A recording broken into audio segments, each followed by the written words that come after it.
San Juan capítulo 14. Y dice así: no se turbe vuestro corazón. ¿Creéis en Dios? Creed también en mí. En la casa de mi Padre muchas moradas hay. Si así no fuera, yo os lo hubiera dicho. Voy pues a preparar lugar para vosotros. Y si me fuere y os preparare lugar, vendré otra vez y os tomaré a mí mismo, para que donde yo estoy, vosotros también estéis. Y sabéis a dónde voy y sabéis el camino.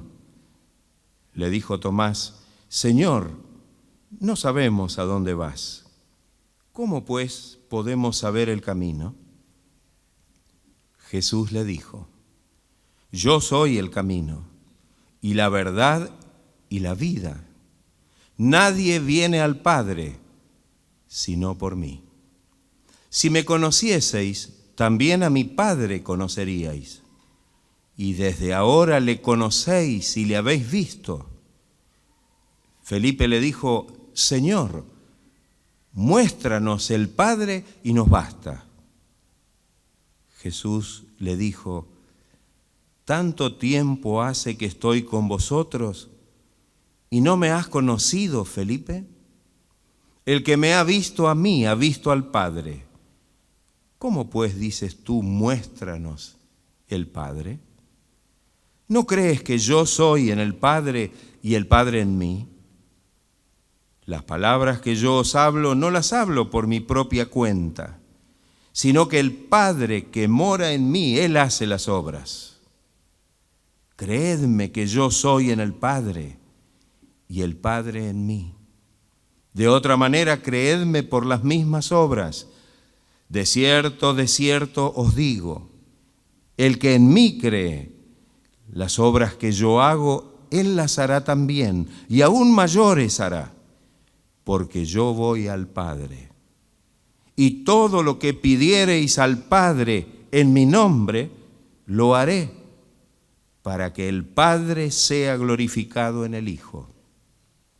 Si algo pidiereis en mi nombre, yo lo haré. Si me amáis, guardad mis mandamientos, y yo rogaré al Padre, y os dará otro Consolador, para que esté con vosotros para siempre. El Espíritu de verdad, al cual el mundo no puede recibir porque no le ve ni le conoce. Pero vosotros le conocéis, porque mora con vosotros y estará en vosotros. No os dejaré huérfanos, vendré a vosotros, todavía un poco y el mundo no me verá más. Pero vosotros me veréis, porque yo vivo, vosotros también viviréis. En aquel día vosotros conoceréis que yo estoy en mi Padre, y vosotros en mí, y yo en vosotros. El que tiene mis mandamientos y los guarda, ese es el que me ama, y el que me ama será amado por mi Padre, y yo le amaré y me manifestaré a él. Le dijo Judas, no el Iscariote: Señor, ¿cómo es que te manifestarás a nosotros y no al mundo? Respondió Jesús y le dijo: el que me ama, mi palabra guardará, y mi Padre le amará, y vendremos a él, y haremos morada con él. El que no me ama, no guarda mis palabras, y la palabra que habéis oído no es mía, sino del Padre que me envió. Os he dicho estas cosas estando con vosotros, mas el Consolador, el Espíritu Santo, a quien el Padre enviará en mi nombre, Él os enseñará todas las cosas y os recordará todo lo que yo os he dicho. La paz os dejo, mi paz os doy. Yo no os la doy como el mundo la da. No se turbe vuestro corazón, ni tenga miedo. Habéis oído que yo os he dicho, voy y vengo a vosotros. Si me amarais, os habríais regocijado, porque he dicho que voy al Padre, porque el Padre mayor es que yo. Y ahora os lo he dicho antes que suceda, para que cuando suceda, creáis. No hablaré ya mucho con vosotros, porque viene el príncipe de este mundo y él nada tiene en mí. Mas para que el mundo conozca que amo al Padre, y como el Padre me mandó, así hago. Levantaos, vamos de aquí. Amén. Este es uno de los pasajes donde Jesús habla de una manera muy profunda acerca de su relación con el Padre. Habla con sus discípulos. Pensemos que este texto está en el contexto de la última cena. Está en el contexto del momento en que el Señor compartió sus últimos momentos y palabras con ellos, dejándoles esta maravillosa enseñanza que hoy para nosotros es un profundo mensaje para nuestra vida.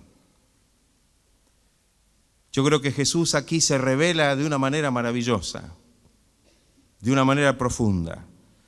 En primera instancia, podemos mirar en línea general y decir que estos discípulos que habían llegado hasta esta instancia, estamos hablando ya al final de la obra y del ministerio terrenal de Jesucristo aquí sobre la tierra, estaban en las instancias de la última cena, ya como yendo hacia el huerto de Getsemaní, donde el Señor iba a hacer aquella oración.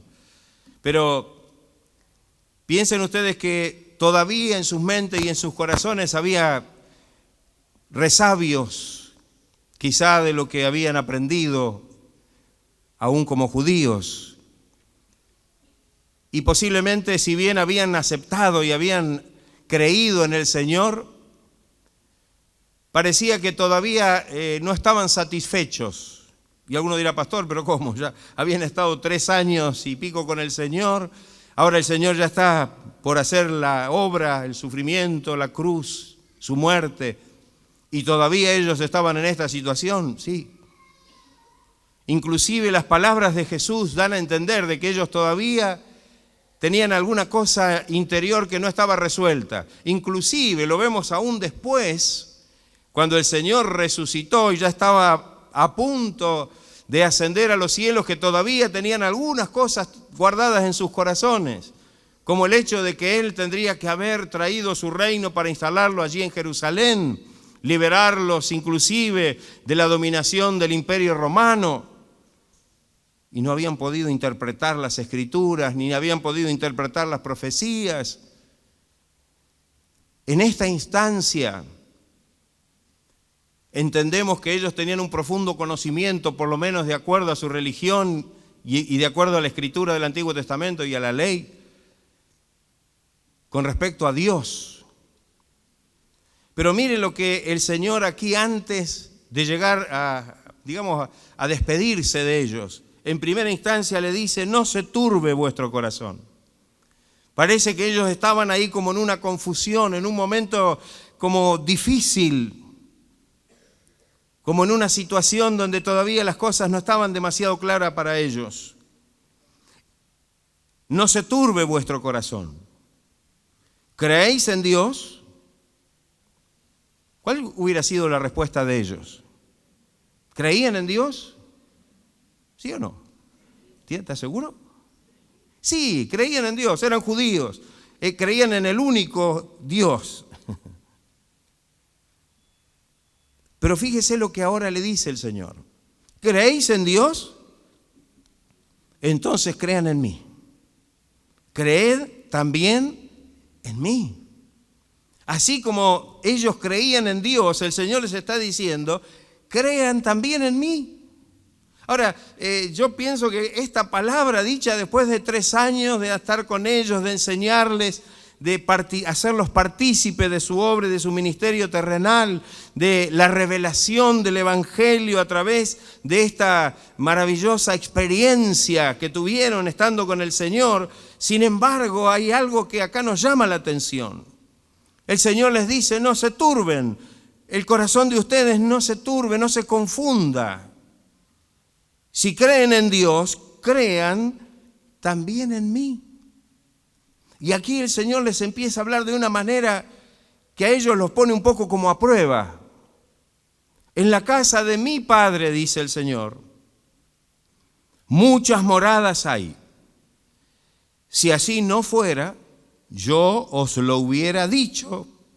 Voy pues a preparar lugar para vosotros, y si me fuere y prepararé el lugar, vendré otra vez y os tomaré a mí mismo, para que donde yo estoy, vosotros también estéis. Y aquí el Señor les está hablando y se está revelando algo maravilloso. En la casa de mi Padre, dice Jesús, que es el Dios de ustedes en quien dicen creer, hay muchas moradas. Si no fuera así, yo se los hubiera dicho. Pero ahora yo voy a prepararles lugar para ustedes. Tienen que confiar en mí. Así como creen en Dios, tienen que creer en mí, que les voy a preparar lugar para que donde yo estoy, ustedes también estén. Y esto era un desafío, porque ahora se iba Jesús. Ahora no iban a tenerlo allí al lado como para poder de alguna manera evacuar sus dudas, sus confusiones. Y entonces Jesús les dice, como aludiendo a el conocimiento que ellos debían tener, y sabéis a dónde voy. Y sabéis el camino. Esto no es que el Señor se los está preguntando. ¿Ustedes saben a dónde voy? ¿Ustedes saben el camino? No. Jesús dijo, este es un conocimiento que ustedes tienen. Ustedes no se tienen que preocupar porque ustedes saben a dónde voy. Se lo acaba de decir el Señor. Y saben cuál es el camino. Pero miren cómo empieza el Señor a hacer salir las dudas y hacer salir lo que ellos tenían todavía en el corazón. Uno de los discípulos, Tomás, le dijo, Señor, no sabemos a dónde vas. ¿Puede ser? Recién cuando empezamos, alguno que escuchó lo que dije, a lo mejor habrá pensado, pastor, no, me parece que se le está yendo la mano. Mire lo que está pasando. Jesús está frente a sus discípulos, camino a Getsemaní, después de haber participado de la cena donde les reveló que esa cena era el significado ahora de su muerte expiatoria en la cruz. Y ahora Él les dice, ustedes saben a dónde voy, saben el camino. Y Tomás, como representante de los discípulos en ese momento, levanta la voz y le dice, Señor, no sabemos a dónde vas. ¿Cómo pues podemos saber el camino? Qué terrible esto. Es como si el Señor tuviera que decir, bueno, tengo que empezar de nuevo.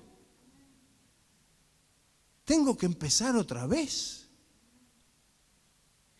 No saben a dónde voy, ni siquiera saben el camino. Entonces el Señor es como que les responde de una manera muy directa. Es que muchas veces es como Dios nos habla de manera muy directa cuando parece que no entendemos lo que el Señor nos está diciendo. Hay veces que nos tiene que hablar con mucha claridad y muy puntual. Y el Señor entonces le dice, yo soy el camino. Y yo soy la verdad, por las dudas. Y yo soy la vida. Y nadie viene al Padre, nadie puede llegar a la presencia de Dios como ustedes quieren, sino por mí. Piensen que el pensamiento de ellos era un día estar en la presencia de Dios. Todos aquellos que eran judíos y todos aquellos que habían sido formados de esta manera, tenían una noción y una conciencia del reino de Dios y allí apuntaban y querían. Piense que Nicodemo, cuando le fue a preguntar a Jesús, aunque no hizo a tiempo a decir la pregunta, era esa. ¿Qué puedo hacer para heredar el reino de Dios? El joven rico. Había un conocimiento de esto. Y el Señor les dice ahora de una manera clara que Él es el que iba a hacer posible que ellos pudieran llegar a esa comunión y a esa relación directa con el Padre. Yo soy el camino, y soy la verdad, y soy la vida. Y nadie puede llegar, nadie viene al Padre si no es por mí. Y le dice, si me conocieseis, también a mi Padre conoceríais.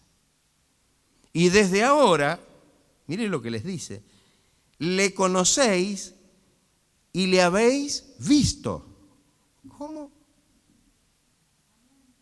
Y alguno contestaría, tal vez como Tomás, porque en definitiva Felipe respondió de alguna manera que quería decir eso. Señor, en realidad ni lo conocemos ni lo hemos visto. ¿O no es así? Sabemos que hay un Dios, pero en realidad nunca lo hemos conocido y nunca lo hemos visto. ¿Y qué palabras son estas de Jesús? ¿Será que Jesús los está confundiendo más de los que están?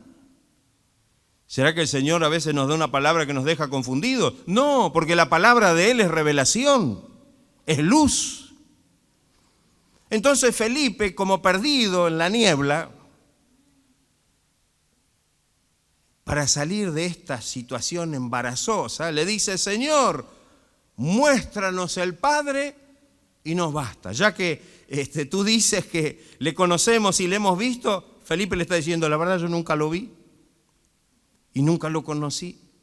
Señor, muéstranos el Padre, entonces nos basta, estábamos tranquilos. En otras palabras, entonces te creemos. Qué situación complicada. No sé si alguna vez lo leyó de esta manera el versículo este pasaje. Pero muchas veces revela cuál es nuestra propia condición. Y entonces Jesús le dice, tanto tiempo hace que estoy con vosotros y no me has conocido, Felipe. Primero, el conocimiento. ¿No me has conocido? Tanto tiempo hace que estoy contigo y no me conociste. Es como que el Señor le está diciendo con todas las letras, yo soy el Padre. Tanto tiempo hace que estoy con ustedes, predicándoles, enseñándoles, acompañándolos en todo, y no me has conocido, Felipe. Y mire lo que le dice ahora, para que no quede duda de nada. El que me ha visto a mí, ha visto al Padre. En otras palabras, el que me conoció a mí, conoció al Padre. Y el que me vio a mí, vio al Padre. Mire qué revelación, con todas las letras ahora. Qué revelación. El que me ha visto a mí, ha visto al Padre. Entonces Jesús le pregunta, ¿cómo pues dices tú, muéstranos el Padre? Pienso que Jesús estaba esperando que ellos a esta altura tendrían realmente ya este conocimiento en sus corazones. Tendrían esta luz de poder comprender realmente este misterio revelado de la Trinidad. ¿Cuántas doctrinas se han levantado en el mundo que niegan la Trinidad? Que niegan que Padre, Hijo y Espíritu Santo sean una sola cosa. Y acá Jesús está haciendo un enlace donde podríamos decir que se está identificando con el Padre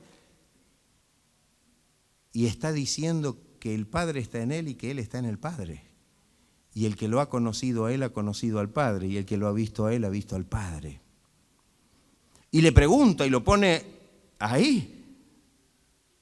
Porque a veces no nos gusta cuando alguien nos pregunta algo y nos pone en la situación de... Y Jesús le pregunta, ¿no crees que yo soy en el Padre y el Padre en mí? Parece que hubo silencio, hermanos. Parece que hubo silencio porque no encontramos ninguna respuesta de los discípulos. ¿No creen que yo estoy en el Padre y que el Padre está en mí? Las palabras que yo os hablo no las hablo por mi propia cuenta, sino que el Padre que mora en mí, Él hace las obras. Creedme que yo soy en el Padre y el Padre en mí. De otra manera, creedme por las mismas obras. Fíjese que esto que le está diciendo, con otras palabras, en otro contexto de la situación, se lo mandó a decir a Juan el Bautista cuando estaba preso y le mandó a preguntar con sus discípulos a Jesús si él era el que había de venir. Él también tenía duda, ¿o no es así? Si no, no hubiera mandado a preguntar nada. Pero él veía que pasaba el tiempo y que él veía que a lo mejor ya estaba en una situación que no sabía si iba a salir de esto y le quedaba que no le cerraba todavía. Vino Jesús, sí, está todo muy bien y nos parece hasta imposible que el mismo Juan el Bautista, que proclamó que este era el Cordero de Dios que quitaba el pecado del mundo, ahora esté mandándole a predicar, ¿eres tú el que había de venir? ¿O esperaremos a otro? Le asalta la duda. Creedme, dice Jesús. ¿Usted cree en el Señor de todo corazón? ¿Usted cree de la manera que Dios está y que Jesús se está revelando en este tiempo a nuestra vida? Dios se revela de distintas maneras, de distintas formas, a través de la historia de la humanidad. Y cada persona que vivió en las distintas eras o etapas o dispensaciones tiene la responsabilidad o tuvo la responsabilidad, como la tenemos hoy nosotros, de responder a esa revelación. ¿O no es así? Porque siempre Dios habló. O habló mediante las cosas creadas, o habló mediante la conciencia, habló mediante la ley. Habló a través de los jueces, habló a través de los patriarcas, habló a través de los profetas. ¿O no es así? Y en este tiempo ha hablado a través del Hijo, dice la palabra. Aquellos tenían la responsabilidad de creer y saber que Dios les estaba hablando, como ellos ahora en esta experiencia gloriosa de haber recibido al Señor y el Mesías, el Hijo de Dios, estar con ellos, y resulta que después de este tiempo que ellos deberían ya ser como quienes tenían la experiencia plena, están llenos de duda. Y ahora el Señor los está confrontando con una realidad que deben sí o sí creerla. ¿O no es así? Sí. Creedme que yo soy en el Padre y el Padre en mí. De cierto os digo, el que en mí cree, las obras que yo hago, él las hará también. Y aún mayores hará. ¿Por qué? Porque yo voy al Padre. Porque yo voy al Padre. Y todo lo que pidiereis al Padre en mi nombre, lo haré para que el Padre sea glorificado en el Hijo. Qué maravilloso esto. Yo creo que si hay alguien que ha honrado al Padre, este fue Jesús. No escuché ni un amén casi. ¿Qué le parece a usted? Si hay alguien que ha glorificado y que ha reconocido al Padre, este fue Jesús.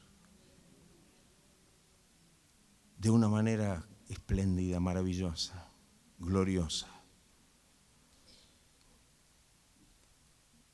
Cuando seguimos leyendo este pasaje, allí comienza la revelación de la otra persona de la Trinidad. Cuando seguimos leyendo en el capítulo 14, el versículo 15, dice, si me amáis, guardad mis mandamientos. Y yo rogaré al Padre y os dará otro consolador para que esté con vosotros para siempre. ¿Y por qué otro? Porque bueno, primeramente fue Él el que estuvo con ellos. Y ahora Él no va a estar, y Él vino del Padre. Pero ahora Él tenía que irse, tenía que volver al Padre, y dice, Dios les va a mandar otro consolador. Yo no, tal vez no voy a estar, y se lo dice ahí, no los dejo huérfanos, sino que vendrá alguien en mi lugar. El Espíritu de verdad. el cual el mundo no puede recibir. ¿Qué dice el Señor acá? Que el mundo no puede recibir el Espíritu de verdad, porque no le ve ni le conoce. Ahora, fíjese lo que dice otra vez Jesús acá. Pero vosotros le conocéis porque mora con vosotros. Bueno, acá el Señor otra vez nos pone en un problema. Está hablando del Espíritu Santo, el Espíritu que va a venir, que lo va a enviar el Padre, el Consolador, que va a venir en el lugar de Él. Pero Él le dice, cuidado, porque en realidad vosotros le conocéis porque mora con ustedes. ¿Y quién era el que estaba morando con ellos?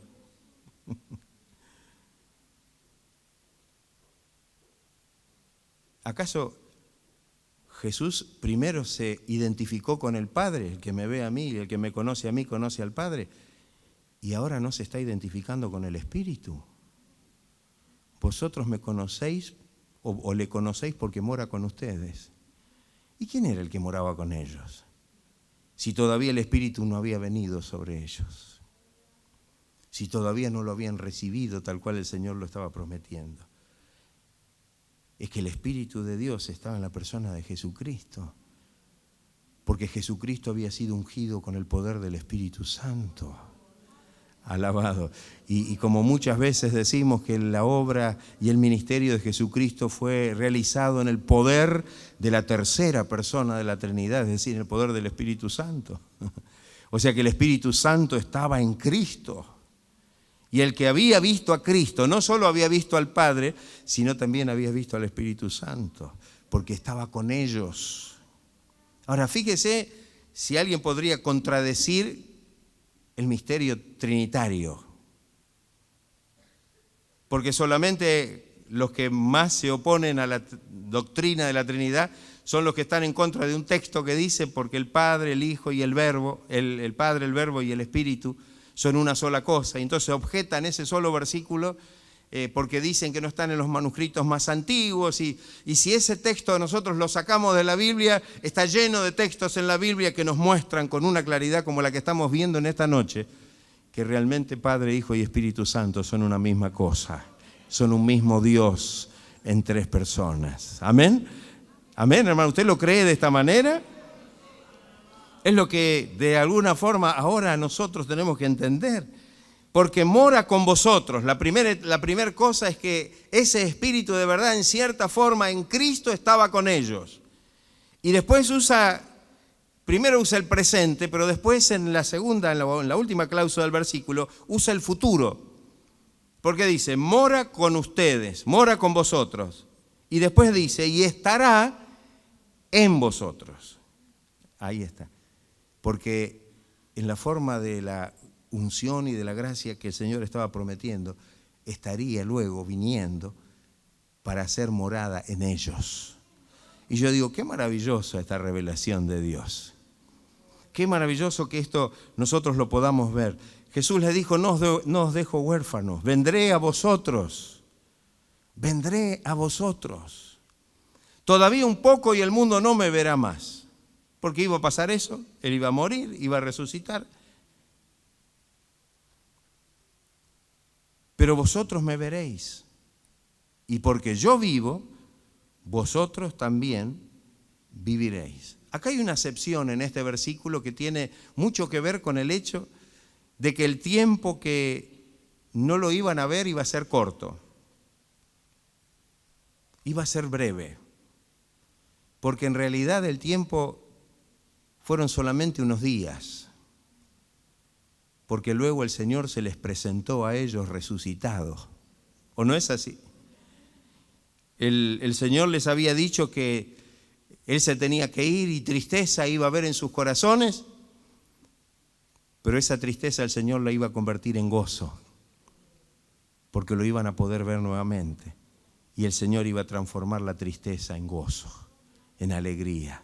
Y yo digo, qué maravillosa revelación. En aquel día vosotros conoceréis que yo estoy en mi Padre y vosotros en mí y yo en vosotros. Es decir, lo que el propósito de Dios muestra en esto es que debe haber una perfecta comunión Porque estas palabras de Jesús, como las palabras que Jesús utiliza en la oración del capítulo 17 de Juan, al final de la oración, es esa comunión y ese amor que tiene el Padre por el Hijo, pero que también tiene el Hijo por nosotros, y que tiene el Padre por nosotros, y que en realidad participamos en comunión, en una verdadera coinonía espiritual, para poder realmente gozarnos en la presencia de Dios. Una relación espiritual que nosotros todavía no podemos comprender a pleno porque estamos con este traje de carne y hueso. Pero un día estaremos espiritualmente unidos. Alabado sea el nombre de Cristo, en la presencia gloriosa y bendita del Señor. Aleluya, gloria a Dios. El que tiene mis mandamientos, dice el Señor, y los guarda, ese es el que me ama. Ese es el que realmente me ama.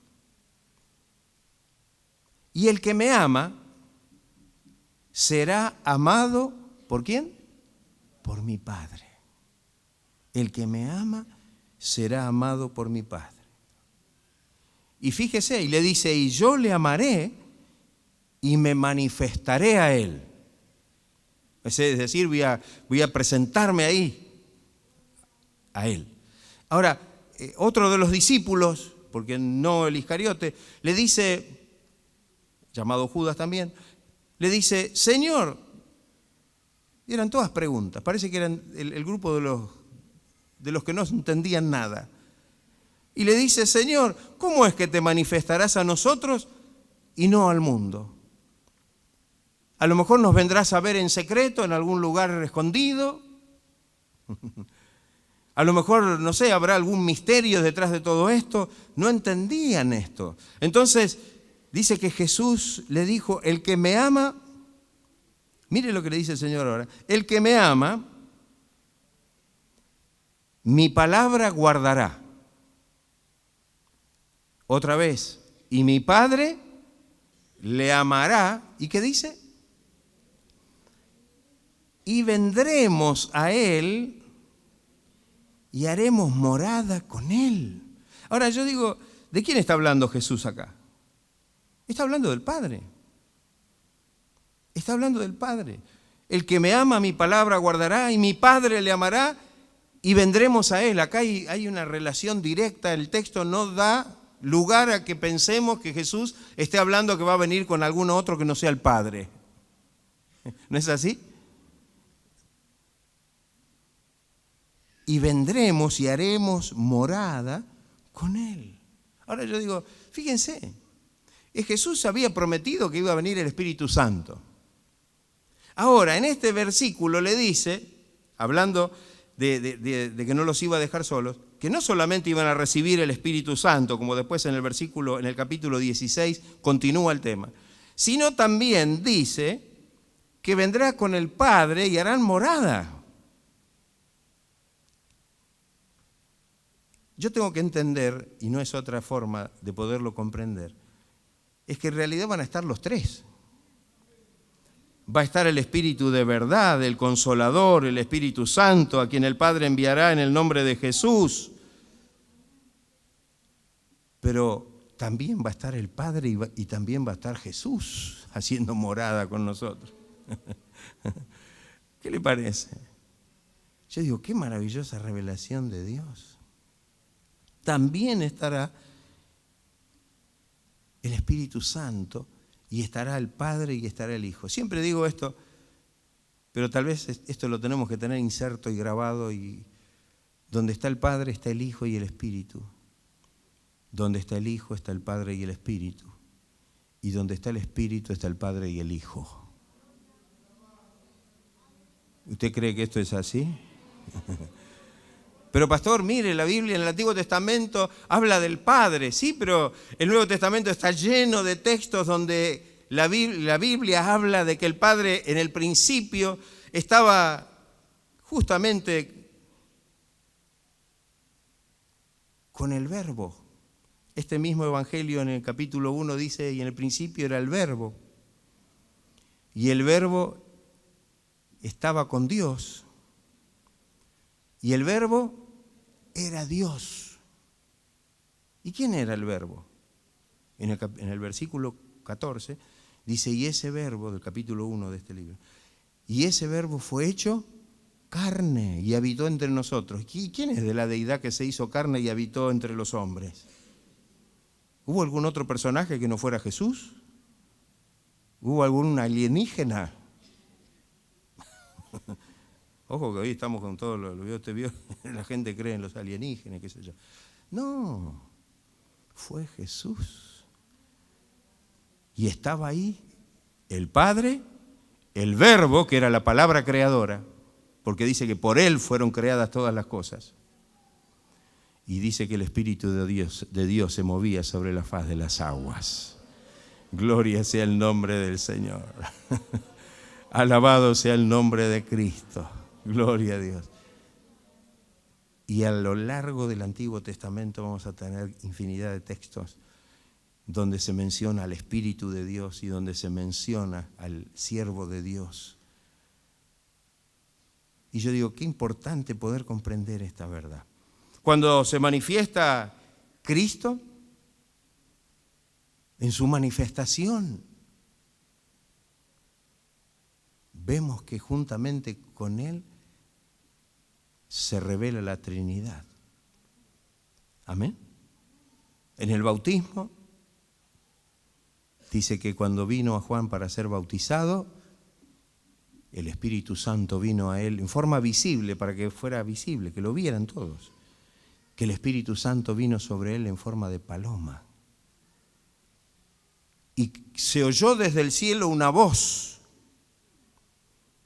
que decía, este es mi Hijo amado, en quien tengo contentamiento o complacencia. Ahora yo digo, ¿está claro esto para nosotros? Cuando el Señor allí en el monte se muestra en la transfiguración, nos damos cuenta de la obra poderosa y de la revelación gloriosa de Cristo. Y ahora estamos en el tiempo y en la dispensación del Espíritu, en la era del Espíritu. Pero, ¿a quién nos revela el Espíritu Santo? Dice que Él enseñará todas las cosas y recordará, dijo Jesús, todo lo que yo os he dicho. En otro lugar dice que me glorificará, tomará de lo mío y os lo hará saber. Y yo digo, qué maravilloso. Entonces, que podamos realmente comprender esta gran verdad. Nosotros hoy somos llamados como hijos de Dios para participar de esta comunión. No para ser uno más y en vez de ser digamos una trinidad que pueda haber un integrante más. Porque en este caso no es que vamos a ser dioses ni nada por el estilo. Pero Dios nos ha dado a nosotros un honor y una bendición de ser hechos hijos de Dios. Dios nos ha dado un privilegio maravilloso para que nosotros ahora podamos estar en una perfecta comunión con esta deidad, Dios Padre, Dios Hijo y Dios Espíritu Santo. Que tal vez en distintas épocas y dispensaciones se han manifestado de distintas formas. El Padre Creador como el Hijo, el Hijo que ha venido a redimirnos, el Redentor, y el Espíritu Santo como el Revelador, que nos vino a dar a conocer todo lo que el Señor quiere que conozcamos, porque el Espíritu Santo nos revela todo esto. ¿No es así? Claro. Entonces, que el Señor nos ayude para que nosotros podamos hoy comprender la dignidad que representa ser hijos de Dios. Que tomemos conciencia qué es lo que significa para nosotros que Dios nos reconozca como hijos suyos. Y que de alguna manera podamos comprender en forma práctica y experimental esta verdad. No solamente para saberla como una cuestión teológica, sino que lo podamos entender para que nosotros podamos recibir esta bendición y podamos creer en esta verdad. Fíjese que los discípulos, el Señor tuvo que hacer tantas cosas, ¿no?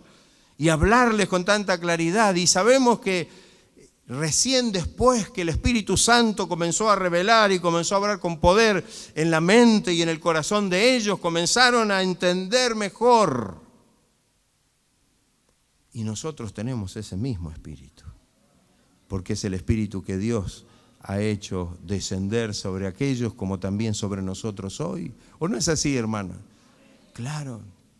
Yo siempre, creo que hace poco decía, una cosa era ver a los discípulos mientras estaban con el Señor y todas estas dudas y todas estas cosas, y cuando después del descenso del Espíritu Santo y después que el Espíritu Santo comenzó a obrar y empezó a grabar a fuego esas palabras y esa enseñanza de Jesús en forma práctica en sus vidas, encontramos en los escritos de ellos una madurez, una diferencia, una experiencia. Qué lejos estaban, ¿no? Yo mencionaba, creo que en ese momento, a Pedro, al Pedro discípulo, al Pedro que siempre estaba como fuera de foco. Y siempre que participaba o quería decir algo, decía algo inconveniente. Y que cuando prometió cosas que estaban fuera de su alcance, realmente tuvo que escuchar palabras de Jesús que fueron muy duras, ¿o no es así? Pero qué distinto cuando usted empieza a mirar las dos cartas de Pedro, parece que no fuera el mismo. Ha habido una transformación, algo glorioso ocurrió en su vida. Y esto es lo que debe ocurrir hoy en nuestra vida también. Necesitamos realmente crecer, necesitamos realmente madurar espiritualmente. No solamente conocer ciertas cosas, porque ellos las habían escuchado muchas veces, pero se ve que todavía no las tenían grabadas en su corazón y no habían alcanzado a comprenderlas ni a creerlas, hasta que el Señor tuvo que manifestarse con poder en sus vidas por medio del Espíritu Santo. Pero nosotros hoy tenemos este privilegio también, y que podamos realmente estar firmes en esta relación como hijos de Dios, como hijos de Dios. Dios enseñó a través de Jesús que nosotros debemos dirigirnos a Él como nuestro Padre. Nos ha dado el privilegio. El mismo apóstol Juan en su primera carta dice: mirad cuál amor nos ha dado el Padre para que seamos hechos hijos de Dios, que podamos tener esta dignidad. ¿Usted reconoce que es una dignidad de ser un hijo de Dios? Por eso el apóstol Pablo dice que debemos vivir como dignos del Señor. Si queremos vivir como dignos del Señor, no podemos andar revolcándonos en el pecado. No podemos estar haciendo cualquier cosa.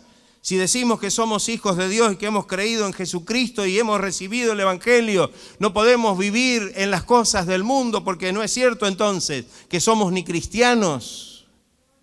Necesitamos entender que debe haber un cambio profundo. Necesitamos entender que hoy el Espíritu Santo tiene esa función que la tuvo también con los discípulos, para que ellos pudieran realmente conocer a Cristo en verdad. ¡Aleluya!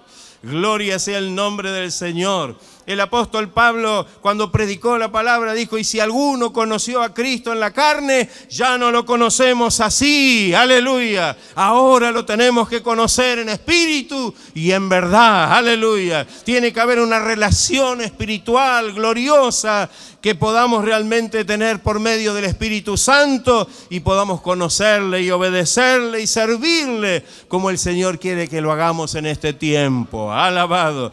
Para cuando decimos: Padre nuestro que estás en los cielos, Padre amado, estamos realmente entendiendo que somos hijos de Dios verdaderamente, que el Señor no solo nos ha adoptado, sino también nos ha engendrado por medio del Espíritu para que podamos ser realmente participantes de su naturaleza divina.